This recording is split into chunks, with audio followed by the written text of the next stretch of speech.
yakin loh kagak ada yang aneh-aneh. Akhirnya dengan rasa malu sedikit ya, gue to the point dong. Ada deh bang. Apa kata dia? Malam itu gue, di pikiran gue kayak gue pengen lihat mayat bang. Gue lihat salah satu bang. Udah lu lihat? Belum. Jadi baru sampai bagian alis lah ya. Bagian alis. Nah ini bunyi bang. Tuh. Terus, iya, gue panik di situ bang. Ngerasa bang, kaki gue kok sakit ya? Maksudnya kayak perih lecet gitulah ya di bagian betis kanan gue. Pas gue lihat, kayak luka gitu bang. Tapi lukanya kering. Assalamualaikum warahmatullahi wabarakatuh. Kembali lagi di Diary Neng Sherly. Kali ini gue masih menjadi host di Diary Neng Sherly karena masih ada urusan nih Diary Neng Sherly-nya. So sibuk dia. Emang apa sih nggak boleh? Sombong amat. Kali ini gue kedatangan narasumber yang pernah bekerja di rumah sakit. Nah, rumah sakit nih banyak kejadian-kejadian yang di luar nalar yang ia alami. Langsung aja kita kenalan ke narasumbernya. Halo bang, siapa bang namanya bang? Zidan. Zidan, Iya. panggilannya Zidan ya? Iya, Zidan Oke. aja. Dari mana nih bang? Dari Jakarta juga sih. Jakarta juga? Jakarta Barat lah. Siap. Katanya punya cerita horor di rumah sakit bang, waktu kerja di rumah sakit. Iya, itu sih udah pasti ya, karena orang aja taunya kan rumah sakit dong. Pasti sih ya horor sih. Apalagi jaganya malam juga kan waktu itu karena baru. Ya banyak lah sedikit-sedikit cerita yang mau di-share. Boleh nih. sedikit tuh bang, ceritain tentang apa sih? Salah satunya Ada sih kejadian apa gitu? kejadiannya sih yang udah pasti di kamar mayat dong. Kita kan sebagai tukang bersih-bersih gitu kan, housekeeping. Harusnya sih nggak dapat shiftnya di situ, cuman di rumah sakit itu doang housekeeping ikut turun tangan buat bantu dorongin mayat Di atau apa Jakarta segala Pusat? macam. Rumah sakitnya di daerah Sunter ya, salah satu rumah sakit swasta lah. Oke bang, berarti cerita lu bang. Serem sih rumah sakit ya. Wah, banget sih bang, bener-bener pengalaman hidup lah menurut gue sih. Nah, penasaran nih ceritanya. Jangan kemana-mana, jangan di skip. Dengerin dulu ceritanya. Nah, buat kalian nih yang belum subscribe, tolong di subscribe. Yang udah subscribe, kita ucapin beribu-ribu terima kasih. Dan jangan lupa juga mampir di Instagramnya Diary Neng Sherly dan TikToknya di Diary Neng Sherly. Di situ banyak cerita-cerita horor juga. Yang kalian mau cerita, DM aja kita langsung balas pasti. Oke, tanpa berlama-lama lagi, kita masuk ke ceritanya. Di sini ada setan.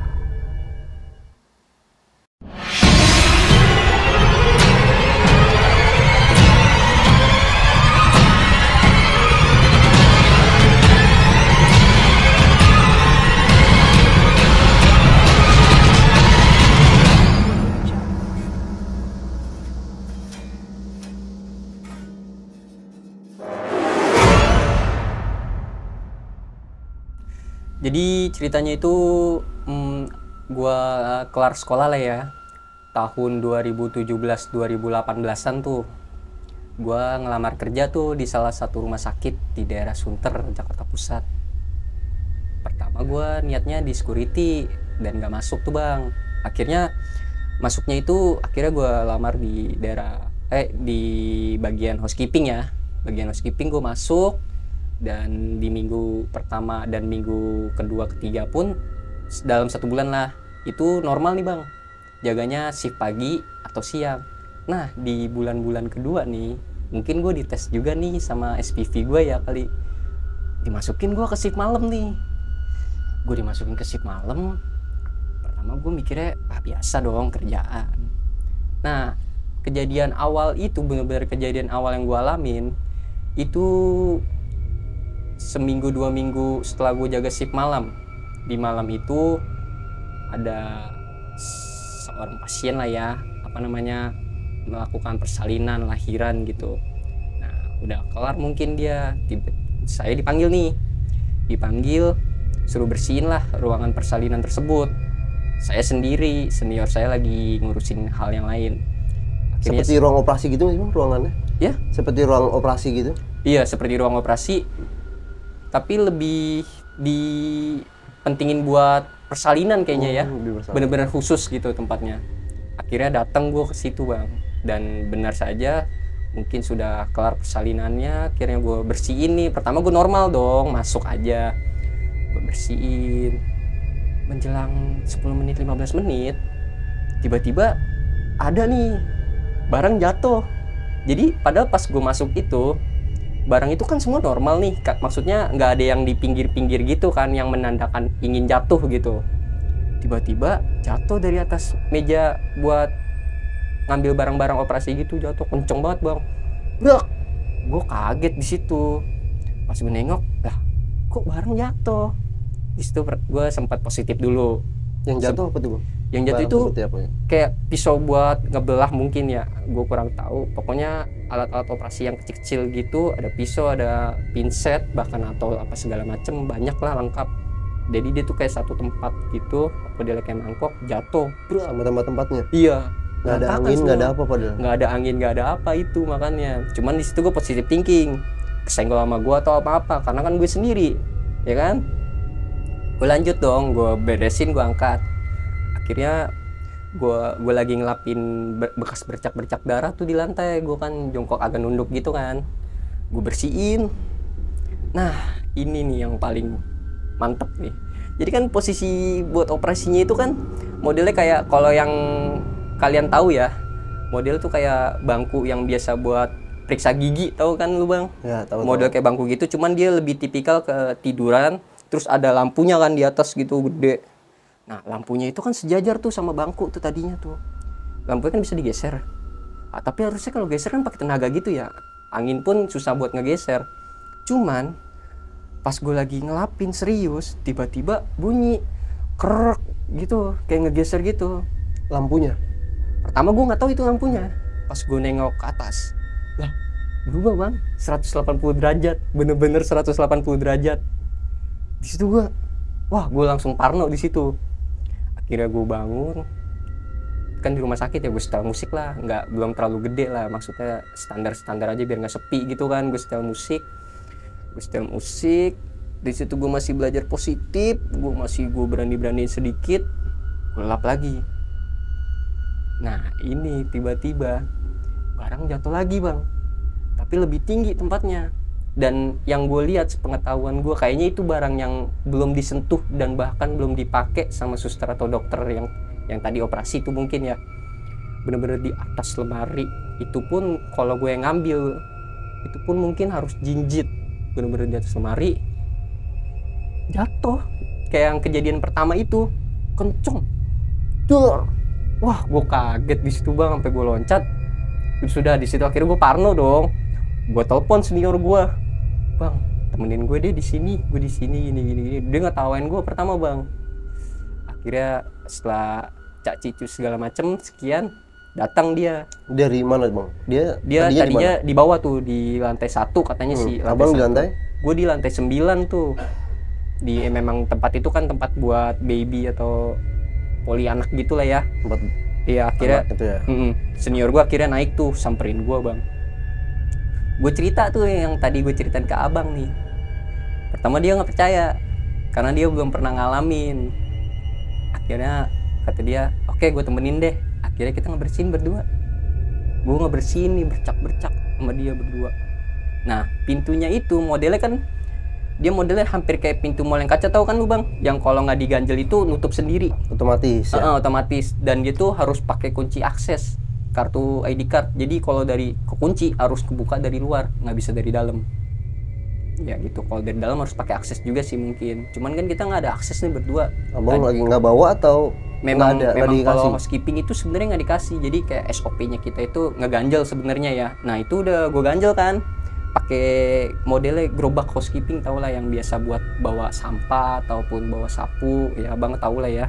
Gue ganjel nih di pintu tadinya kan. Nah akhirnya gue bersihin nih sama senior gue. Tiba-tiba bunyi kayak pintu ketutup, kekunci gitu, krek gitu kan. Gue kaget pas gue nengok, lah pintu ketutup. Lu bayangin, bener-bener keganjel loh, keganjel sama gerobak housekeeping yang segede gitu. bisa nutup. Logikanya gimana gitu loh.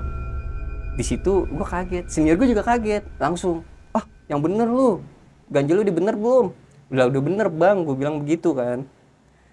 Di situ akhirnya gue ada kali 10 menit 15 menit gue gedor dari dalam berdua sama senior gue biar dibukain ada orang lewat, tapi di situ bener-bener lagi nggak ada orang tuh, suster pun nggak ada, security pun nggak ada. Akhirnya Seharusnya ada suster di situ. seharusnya, cuman nggak tahu kenapa di malam itu bener-bener entah perasaan gua sama senior gua beneran sepi atau memang bener sepi kan. Kalau perasaan nggak mungkin, orang pasti denger dong kita gedor-gedor, cuman ini bener-bener nggak ada. Itu kejadian masih ingat nggak bang jam berapa?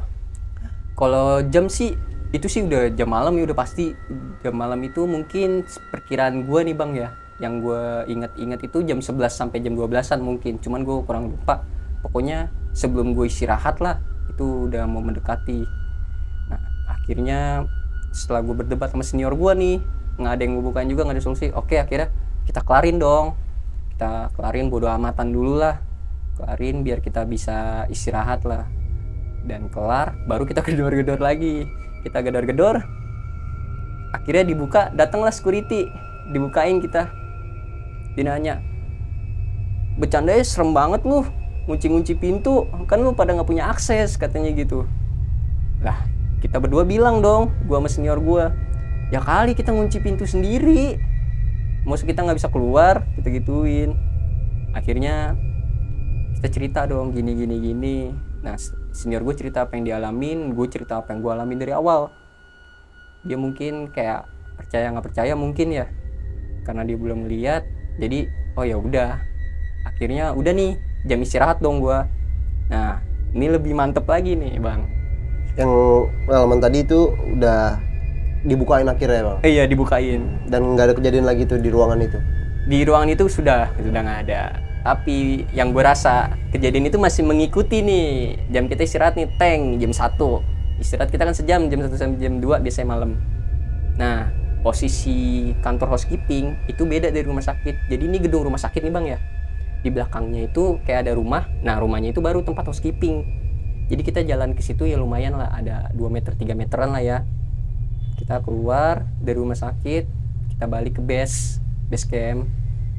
Nah di base camp itu kan pinggir kali itu dia. Nah itu banyak pohon bambu juga kebetulan, dan bener-bener horor sih, banyak pohon bambu. Akhirnya kita istirahat, duduk di depan teras dekat pintu. Kita makan senormalnya lah. Cerita-cerita yang tadi kenapa ya bang, tadi kenapa ya, masih sempat berusaha positif nih. Tiba-tiba pohon goyang, pohon bambu. Yang di mana tuh? Yang di depan kantor. Jadi posisi kita duduk kan di teras nih, kelihatan dong.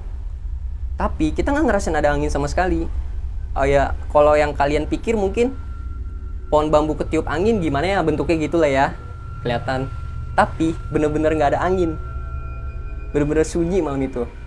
Saya kaget sama senior saya di situ berdua, dan senior saya bilang nggak ada angin padahal ya.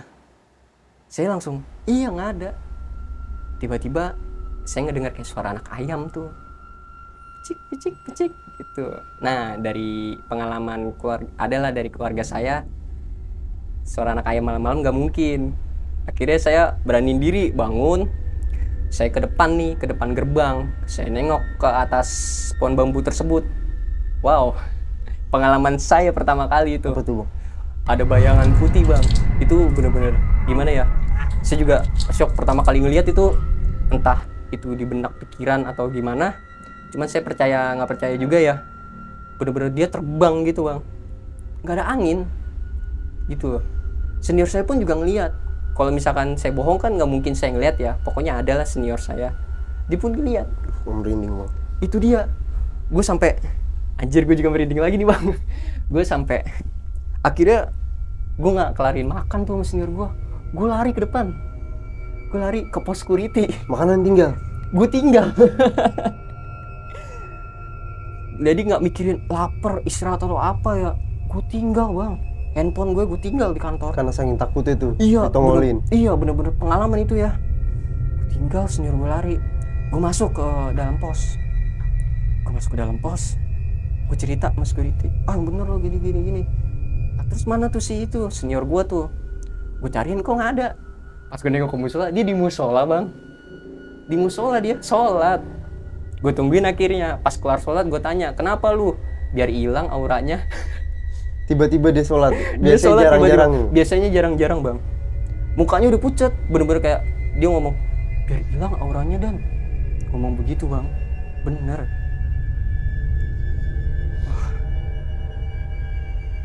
Udah sih itu aja sih. Terus kalau kejadian-kejadian lain juga masih ada sih. Kejadian yang lain itu sudah beberapa bulan dari kejadian ini ya. Sudah beberapa bulan dari kejadian ini, akhirnya gue ditetepin, bukan ditetepin sih, kayak selalu di shift malam ya. Karena gue sudah terbiasa. Nah ada nih suatu kejadian nih bang. Seperti biasa, datang ambulan sama sirinenya wiu kenceng. Tiba-tiba di UGD sudah hilang security sama susternya. Di jam berapa betul bang? Itu sama jam malam juga, bener-bener jam 12-an. Pengen gue istirahat, setiap gue pengen istirahat ada aja.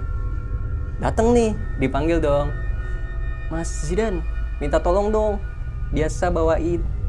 Gue kira pasien yang masih hidup kayak biasa, gue bawa ke UGD. Pas gue buka pintu ambulan, gue syok bang, mayat. Baru meninggal. Gue kurang tahu baru meninggal atau apa ya, pokoknya mayat udah, jadi kakinya kelihatan kan ya, nggak begitu ketutup banget, pucet. Nah ada keluarganya, cuman keluarganya langsung turun, mungkin ngurusin berkas atau segala macem.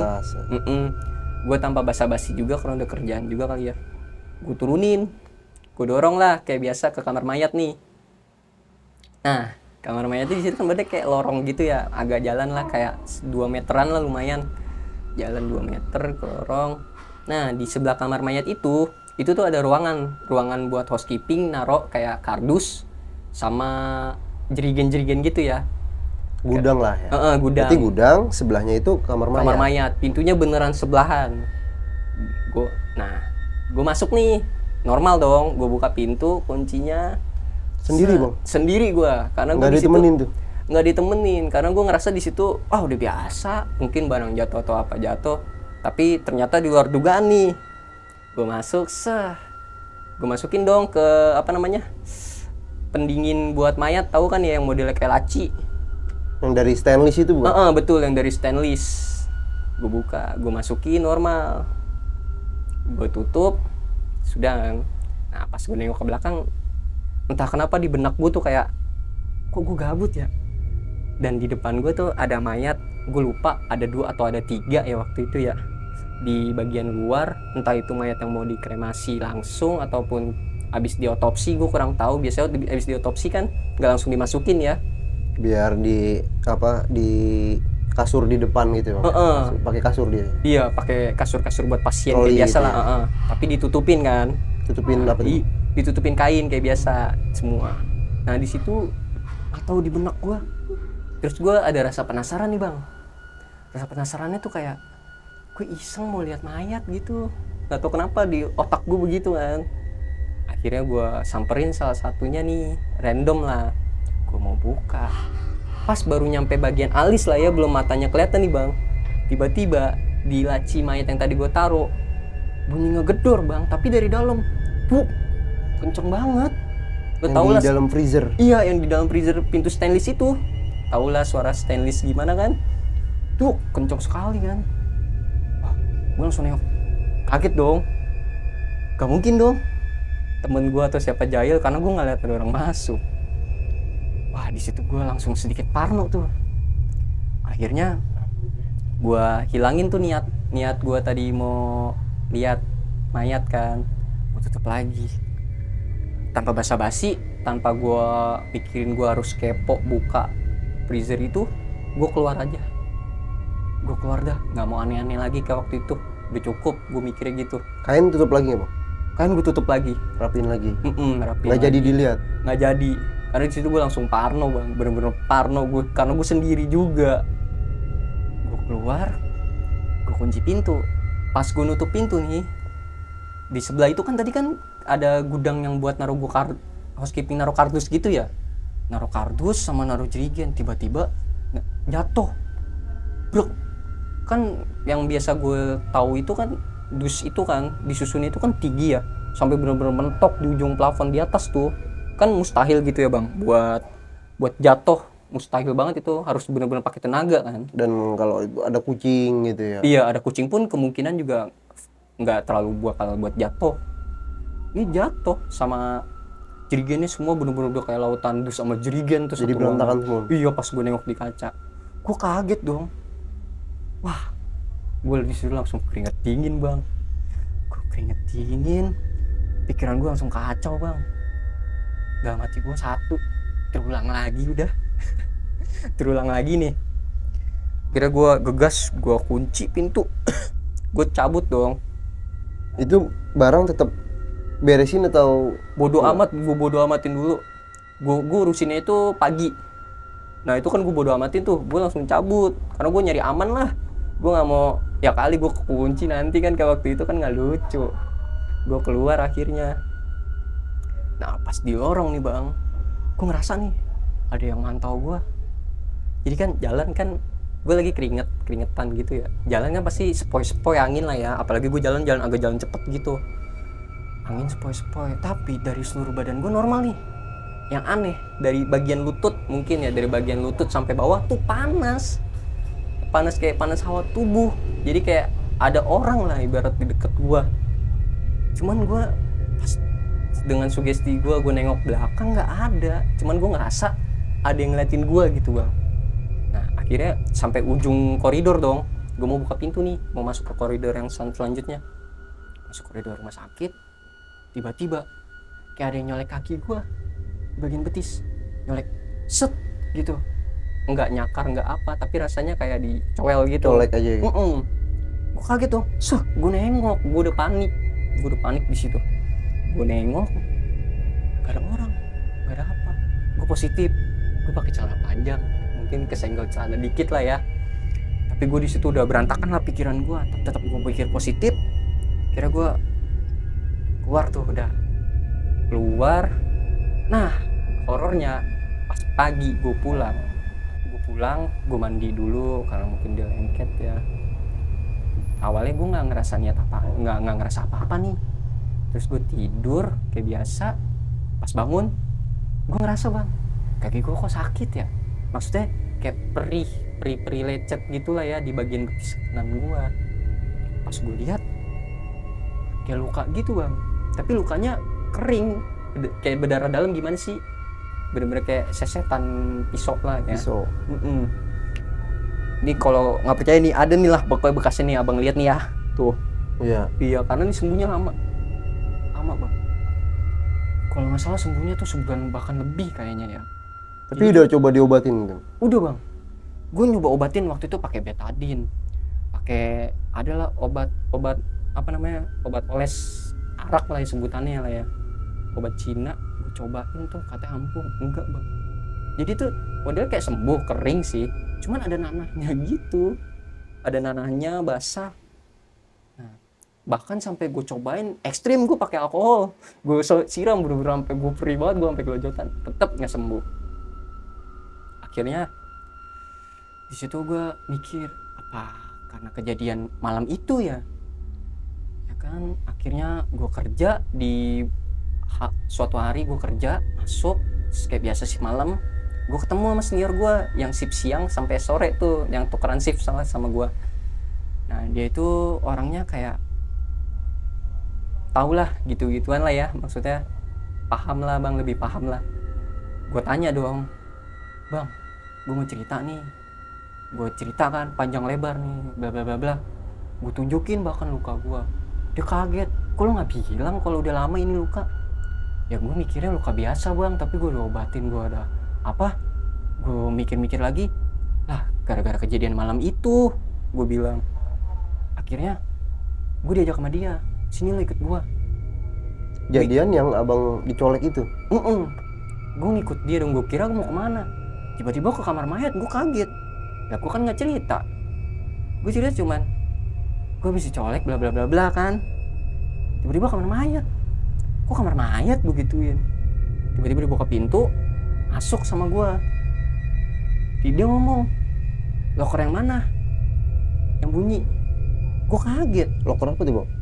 kan yang tadi gue cerita kan pas gue mau lihat mayat tuh lokernya kan bunyi tuh duk Freezer yang buat Iya. taruh mayat, pendingin mayat. iya betul bunyi. Nah senior gue nanya yang mana, gue kaget di situ bang, serius kok dia tahu. Di situ gue langsung wah berarti memang benar adanya gitu ya. Kira gue langsung gue tunjuk poin, gue tunjuk ini bang, dibuka lah sama dia, udah kosong ya, mayat udah nggak ada karena kan udah kejadian udah sebulanan tuh. Dibuka, serap mukanya dia pertama polos nih, polos begini, pas buka begitu, ngerasa entah yang dirasa nyium bau ataupun hawa panas atau apa gue kurang tahu, pokoknya kayak dia menghindar mundur dikit lah, terus agak merem gitu lah ya. Kayak menghindari sesuatu gitu ya. Terus gue tanya, lah kenapa bang, lu ada hal aneh nggak malam itu yang lo lakuin? Pertama gue nggak ngaku, gue bilang gak ada bang, sesuai SOP lah, normal aja. Lu sendiri nggak sama si adalah yang bareng sama gue waktu malam itu lah ya, nggak sama si itu. Enggak, sendiri. Tumben lu sendiri mau, kata dia gitu. Ya gue ngerasa kan udah biasa aja gitu, tapi terjadi lagi nih bang. Akhirnya dia nekenin gue, yakin lo kagak ada yang aneh-aneh? Akhirnya dengan rasa malu sedikit ya gue to the point dong, ada deh bang. Apa, kata dia. Malam itu gue di pikiran gue kayak gue pengen lihat mayat bang. Gue bilang gue mau lihat mayat, kan ada mayat nih waktu itu di sini Yang di yang luar di luar tadi itu yang iya, ada 3 itu. yang mau gue lihat. Gue lihat salah satu bang. Udah lu lihat? Belum. Jadi baru sampai bagian alis lah ya, bagian alis. Nah ini bunyi bang tuh. Terus iya gue panik di situ bang. Gue panik, gue tutup lagi, gue balikin normal. Gue nggak kepo tuh sama, gue cerita gue nggak kepo sama bunyi geduk itu, nggak bakal gue buka tuh lemari karena gue udah pikiran gue udah kacau. Bang juga udah ketakutan tuh. Gue keluar akhirnya tuh, gue bilang ke senior gue itu, gue keluar bang. Terus ya gue keluar, gue kunci pintu, gue cerita, lu inget gak yang pagi-pagi kita semua tuh diomelin SPP gara-gara di gudang itu terus pada jatuh. Nah ini gue lagi kunci pintu, bukan gue ya bang yang ini, karena kan yang tempat gudang itu kekunci juga, kunci gue pegang, jatuh. Gue cerita, lu lihat nggak ada kucing, nggak ada orang atau apalah? Nggak ada bang. Susunannya tinggi gak? Gue bilang tinggi sampai mentok kayak biasa, kan nggak mungkin jatuh. Gue bilang iya, masalahnya kan waktu itu dia ngelihat iya berantakan banget, kayak didorong orang lah, ditarik orang lah, dia bilang gitu. Nah itu bang, gue kunci, makanya gue nggak berani, bener-bener gue tinggal, kita urusinnya pagi kan, gue gituin. Terus iya gue tinggal, gue jalan, gue ngerasa ada yang ngeliatin gue bang. Gue bilang, nah itu lu jahil, kata dia gitu. Ah masa, gue pertama nggak percaya dia ngomong gitu. Masa beneran sih bang? Lah lu ngerasain kan? Iya sih bang. Gue gituin, iya sih bang. Terus dia nanya lagi, terus gimana kelanjutannya? Gue bilang iya, gue jalan ke koridor, pas gue nyampe ujung pintu, gue mau buka pintu, kayak ada nyolek gue. Di mana? Ya ini pas luka gue bilang, nih yang luka gue, ya kan? Nah itu dikasih tanda lo. Udah saran gue gini deh, lu pulang, lu beli kembang lah, kembang 7 rupa kek, atau di tetangga lu punya kembang apa kek, yang penting lu mandi pakai kembang, jangan asal mandi. Terus lo baca niat, lo carilah di Google, kata dia, niat-niat pengusir apalah gitu. Gue lakuin buat bersihin gitu loh. Gue pulang gue lakuin dong paginya tuh, habis gue sip malam gue lakuin, gue beli kembang tuh ke pasar kembang, gue mandi, seger dong. Dia tuh beberapa minggu bener bang hilang, jadi luka biasa, Kering gitu, udah kering, nggak ada yang bener-bener nggak bekasnya. bernanah. Iya Paling kering. bekas yang tadi ini ya. Bener-bener kering. Yang tadinya juga udah diobatin nggak kering-kering. Tadi udah diobatin nggak kering-kering, itu dia aneh tuh gue di situ. Itu bener-bener pengalaman gue. Terus gue ngerasa kalau arwah-arwah itu selalu ngirim pesan ke kita. Contoh, pernah gue waktu suatu malam nih datang korban kecelakaan. Gue nggak tahu kecelakaannya, aduh merinding gue, maaf ya, gue keringetan ini, merinding nginget lagi kejadian gue yang dulu. Karena emang rumah Bener-bener sakit itu serem banget sih bang, bener-bener pengalaman hidup. Bener-bener pertama kali gue kerja gue langsung digeber ekstrim lah, ibarat kata ya, ekstrim lah.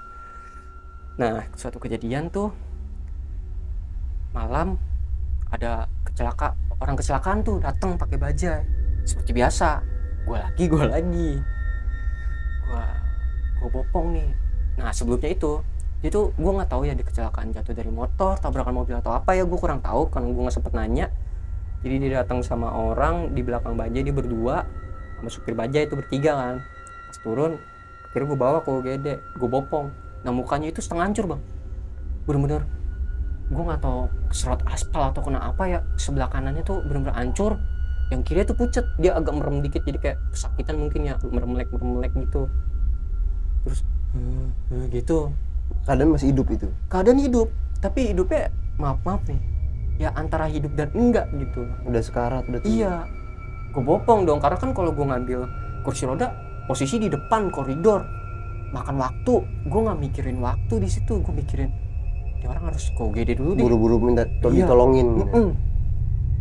Gue bawa, gue bopong, bodohnya gue dari kanan, beneran lukanya dia gitu di kanan. Gue bopong beginilah tangannya, gue pegang, jalan pelan-pelan, jalan ke UGD lumayan lah ya, jarak 1 meteran mungkin lumayan. Di situ dia mungkin kayak udah lemes atau apa, nempel lah di gue. Akhirnya darah nempel semua nih, bercak di gua, di pipi gue, bahkan di pipi gue. Di situ gue di situ kuatin diri, gue nggak enek, gue nggak takut. Gue harus yakin kayak ini orang selamat dulu lah. Wah, masuk ke UGD, ditangani sama suster. Pas gue keluar, maaf nih ya, gue muntah lah tuh bang. Gue muntah karena bener-bener pertama kali, dan itu nempel di darah gua semua ya? Iya, sampai gue cuci muka, gue buka bajunya semua, langsung gue taruh di janitor, bener-bener gak gue pakai. Gue langsung laporan ke SBP gue, malam-malam gue telepon, Pak saya habis ini cerita. Yaudah istirahat dulu deh. Istirahat tuh, akhirnya kerja kayak biasa. Paginya nih gue shock, pas gue mau pulang tiba-tiba security, bang sini dah, dipanggil gue. Pas gue dipanggil, kenapa bang? Dia bilang, lu yang semalam bopong korban kecelakaan ya? Iya, kenapa? Orangnya udah lewat bang. Waduh, Lewat dalam arti? meninggal. Waduh, gue kaget. Terus gue langsung merinding. Merindingnya tuh kayak berarti terakhirnya ama gue dong. Maksudnya tuh bener-bener gue tolongin lah gitu ya, gue bantu masuk. Terus gue lemes. Akhirnya gue pulang kayak biasa. Nah, nyampe di rumah nih bang, seperti biasa. Di situ gue males makan, gue males minum, masih ingat kejadian semalam lah, agak enek lah ya. Cuman di situ gue minum doang lah sedikit. Akhirnya gue paksain gue tidur karena capek juga ya. Gue tidur dan harus kerja lagi shift malam. Nah pas tidur nih gue lucu, bener-bener bukan lucu sih, lebih ke bener-bener nunjukin. Jadi gue tidur nih bang, di mimpi gue itu gue di satu ruangan nih kayak gini lah ya. Cuman ruangannya itu putih semua bang, putih. Gue diri dan gue gak bisa gerak, badan gue cuman pala doang mungkin ya, kayak orang rep-repan lah ya. Nah di depan gue itu orang tersebut. Siapa tuh? Orang yang semalam gue bantu, yang udah meninggal itu, yang kecelakaan. Yang sebelah kanannya kena aspal itu? Iya benar. Cuman anehnya hancur kanannya, tapi kirinya nggak pucet kayak yang gue tolong. Waktu gue tolong dia kan nggak pucet. Yang gue lihat sekarang nih, dia kayak normal, wajah normalnya. Cuman yang setengahnya hancur. Dia fokus nengok ke gue, senyum bang, senyum. Lo bayangin, gue merinding loh. Iya, di situ gue ngerasa kayak anjir, gue susah banget buat bangun tidur, bener-bener kayak rep-repan lah kalau orang ngerasain. Berarti disamperin sama arwah yang korban kecelakaan itu tadi? Iya. Akhirnya dia senyum doang, cuman beberapa detik dia balik badan pergi. Akhirnya udah blur lah, namanya mimpi lah ya, cuman ala kadar gitu. Terus gue bangun gue keringetan bang, keringetan, gue keringet dingin. Di situ gue langsung nyimpulin aja deh, mungkin dia terima kasih sama gue ya. Oh, bukan niat untuk mengganggu? Bukan sih kayaknya. Kalau mengganggu kan udah pasti nyamperin atau gimana kan. Cuman kan di mimpi itu dia senyum, nggak yang aneh-aneh. Nggak ngucapin kata, dua kata? Nggak ngucapin kata, cuman senyum. Beberapa detik balik badan pergi, tinggalin gue gitu. Nah di situ gue ngambil kesimpulan, ternyata memang ada kalau tanda-tanda orang mau meninggal ataupun bahkan sudah meninggal ya, kalau kata orang-orang. Contoh, kalau orang belum meninggal nih, tanda-tanda kan kayak orang mau meninggal pasti ada yang bilang, kalau bapak udah nggak, maaf nih, kalau bapak udah nggak ada, kamu gini ya, firasat gitu lah namanya. Ternyata benar bang, ada itu. Gue percaya di situ karena gue ngalamin.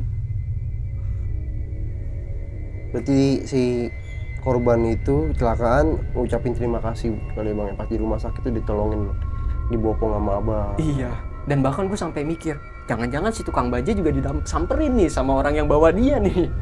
Cuman di situ gue nggak ketemu lagi kan sama supir baja atau orang yang ngebantu dia itu. Cuman gue ngambil kesimpulan sendiri aja gitu. Karena ngelihat dia itu senyum gitu. Iya senyum. Kalau ibarat kata diganggu atau apa kan, ya mungkin nggak mungkin dia cuman senyum doang atau apa, mungkin ada bikin kita tegang lah, apalah bikin kita takut kan ya. Cuman ini enggak, cuman senyum yang saya ingat, cuman senyum. Masih ada di bayangan saya tuh sampai sekarang. Ribet ya, jadi rumah sakit ya. Wah, itu sih bisa dibilang harus kuat mental sih bang. Kalau nggak kuat-kuat ya, sampai sebulan udah resign lagi. Banyak kan bang yang gitu? Wah, kalau gue kan Temen? banyak sih temen. Jatuhnya kan gue di situ udah lumayan lama sih bang, setahunan lebih bahkan ya. Gue menjelang 3 bulan lebih itu langsung gue bukan ditetepin sih, cuman lebih banyak di shift malam karena gue yang lebih bertahan gitu mungkin ya. Yang lain sebentar nggak kuat resign. Entah resign, entah minta tukar shift. Pokoknya yang bareng sama gue tuh gantian, senior gue gantian-gantian. Nah sekalinya bukan senior, anak baru. Itu dia tantangan gue di anak baru.